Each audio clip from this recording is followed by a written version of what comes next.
আয়ুষের অস্তিত্ব মুছে দিতে এবার আয়ুষকে দেওয়ালের মধ্যে চাপা দিয়ে দিল দেবলীনা। হ্যাঁ বন্ধুরা, ভিডিওতে লাইক দিয়ে দেখতে থাকুন। যে মুহূর্তে কিনা আয়ুষকে এক পর্যায়ে অজ্ঞান করে নিজের ডেরায় এনে জিম্মি করে রেখে দেয় দেবলীনা, ঠিক সেই মুহূর্তে দেবলীনা যখন কিনা বলতে থাকে যে আয়ুষের অস্তিত্ব চিরকালের জন্য গাঙ্গুলি পরিবার থেকে মুছে দিতে হবে এবং এর পরবর্তীতে একটা মাত্র উপায় আমার হাতে অবশিষ্ট আছে, কারণ আয়ুষকে যদি আমি এরকমভাবে খোলামেলা জায়গায় ওর হাত পা বেঁধে রেখে দিই তাহলে কোনো না কোনো কায়দা করে ওই জাদুকর কুসুম সরকার আয়ুষ অব্দি পৌঁছে যাওয়ার ব্যবস্থা করবে। আয়ুষের এবার এমন অবস্থা করতে হবে যাতে করে কিনা আয়ুষ পচে দেওয়ালে চাপে পড়ে ও মরে থাকে এবং পরবর্তীতে ওর লাশ যখন কিনা সমস্ত লোকেরা খুঁজে পাবে ততক্ষণে তো ওর লাশ থেকে দুর্গন্ধ বেরোয়া শুরু হয়ে যাবে এবং আয়ুষ চিরকালের জন্য ঈশ্বরের কাছে পৌঁছে যাবে। এবার সেই বন্দোবস্ত করার জন্য তোমাদেরকে আমি বারবার করে তাড়া দিচ্ছি যত শীঘ্রই সম্ভব আয়ুষকে দেওয়ালের মধ্যে চাপা দিয়ে দাও। অন্যদিকে আয়ুষের একের পর এক জিনিস যখন কিনা কুসুমের হাতে লাগতে থাকে জঙ্গলের মধ্যে, ঠিক সেই সময় কুসুম যখন কিনা এক পর্যায়ে মন্দিরে গিয়ে ঠাকুরের কাছে প্রার্থনা করে বলতে থাকে যে আমি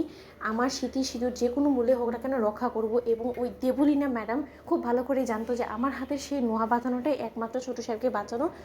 মূল অস্ত্র এবং তার জন্যই সর্বপ্রথম সে আমার কাছ থেকে সেই নোয়া বাঁধানোটা কেড়ে নিয়েছে। এবার দেবলীনা ম্যাডাম আপনাকে একজন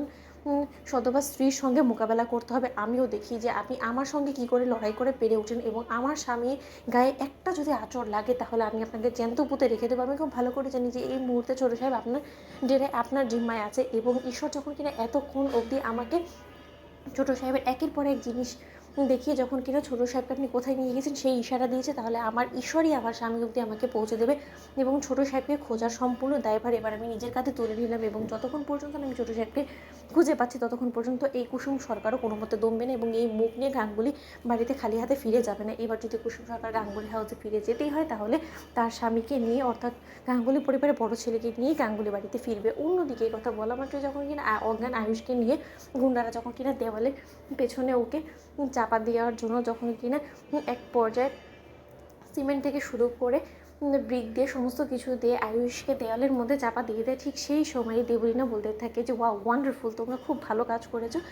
এবার চট জলদি তোমরা এই স্থান ত্যাগ করে ফেলো এবং আমরা এখান থেকে কেটে পড়ে, নয়তো বা বলা যায় না ইন্দ্রাণী গাঙ্গুলি নিজের ক্ষমতা খাটিয়ে না আবার আমাদেরকে ট্র্যাক করে কোনো মতে পুলিশ এখান অবধি পৌঁছে যায়। এবার আমি নিশ্চিত যে পুলিশ এখান অবধি পৌঁছে গেলেও কোনো মতে আমাদের কাছে অবধি পৌঁছতে পারবে না, তার কারণ পুলিশের কাছে তো কোনো রকম কোনো এভিডেন্সই থাকবে না, কারণ সমস্ত এভিডেন্স আমরা মুছে দিয়েছি। এবার আমি দেখি জাদুকর কুসুম সরকার তুমি কী করে আয়ুষকে রক্ষা করো। ঠিক সেই সময় এই কথা বলা মাত্রই এক পর্যায়ে ইন্দ্রাণী গাঙ্গুলি মন্দিরে ছুটে যাওয়া মাত্র যখন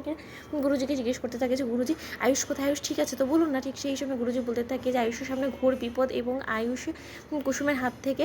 একটা রীতিমতো ছুরি হারানো গিয়েছে, সেটার পেছনে ছুটতে ছুটতে কোথায় যে চলে গেলো তার পরবর্তীতে আয়ুষ আর ফেরেনি। তো বন্ধুরা লাইক এন্ড শেয়ার করে সাবস্ক্রাইব করতে ভুলো না।